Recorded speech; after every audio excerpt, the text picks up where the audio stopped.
Assalamualaikum warahmatullahi wabarakatuh. Perkenalkan, nama saya Muhammad Adi Al-Faiz, dengan NIM 240701154 dari Fakultas Hukum, Prodi Ilmu Hukum. Di sini saya ingin melengkapi tugas dari mata kuliah Perbandingan Sistem Hukum. Mungkin langsung saja. Adapun di sini saya akan menyampaikan terkait isu, membahas isu atau menganalisis isu itu kasus penjurian LCC atau Lomba Cerdas Cermat 4 Pilar yang terjadi pada tahun 2026 ini, lebih tepatnya itu 9 Mei 2026 di Pontianak, Kalimantan Barat. Adapun penyampaian dalam kasus ini itu mungkin saya akan menyampaikan dengan metode komparatif atau perbandingan dan perspektif transidentalnya mungkin ya. Mungkin kasus ini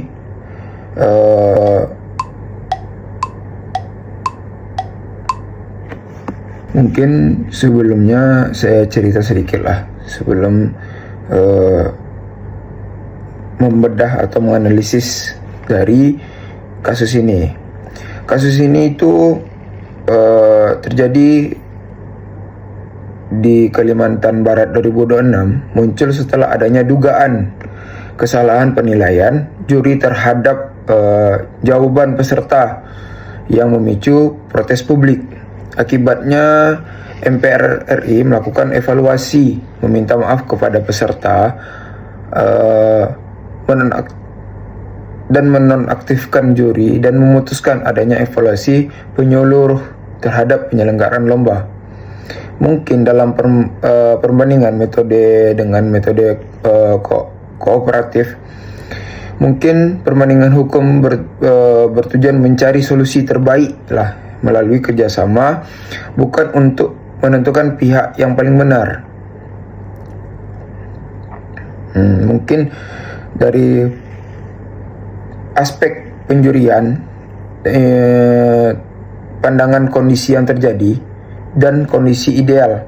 Kalau kondisi yang terjadi itu terjadi kesalahan penilaian yang menimbulkan keberatan peserta. Sedangkan dalam kondisi ideal itu penilaian dilakukan objektif, transparan, dan dapat dipertanggungjawabkan.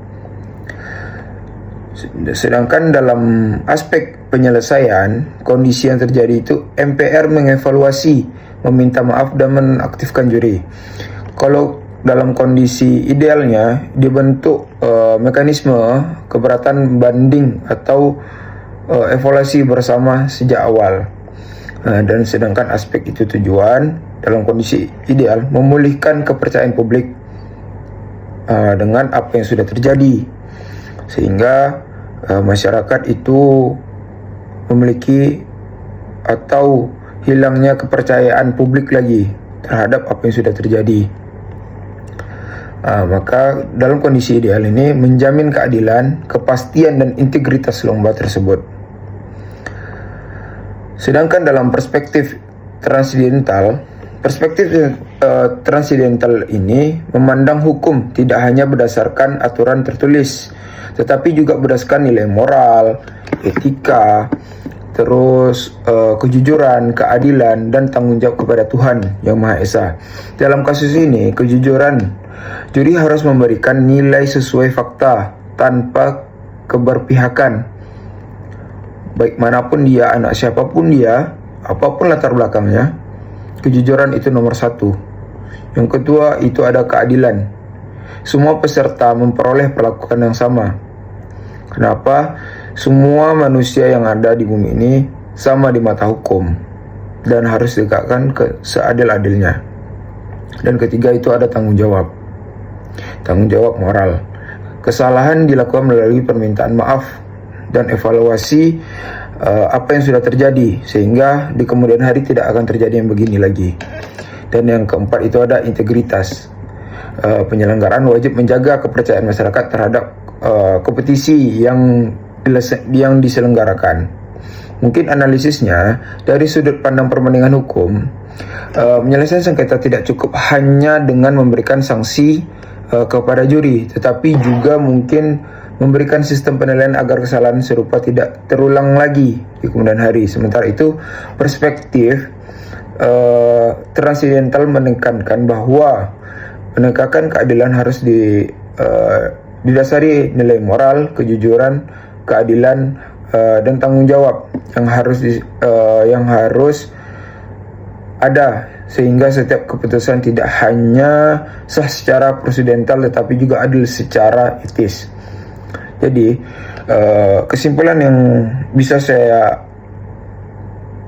dapatkan, mungkin kasus lomba cerdas cermat 4 pilar Kalbar 2006 ini menunjukkan kepentingannya menghubungkan pendekatan hukum yang kooperatif dengan nilai-nilai transidental itu sendiri. Baikkan sistem penjurian, transparansi, akuntabilitas, dan integritas menjadi kunci untuk mewujudkan keadilan serta menjaga kepercayaan masyarakat terhadap penyelenggaraan lomba tersebut. Mungkin lebih dan kurang itu saja yang bisa saya sampaikan. Baik, saya minta maaf baik kurang atau lebihnya,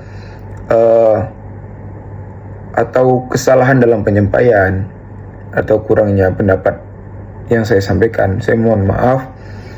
Mungkin itu saja yang bisa saya sampaikan.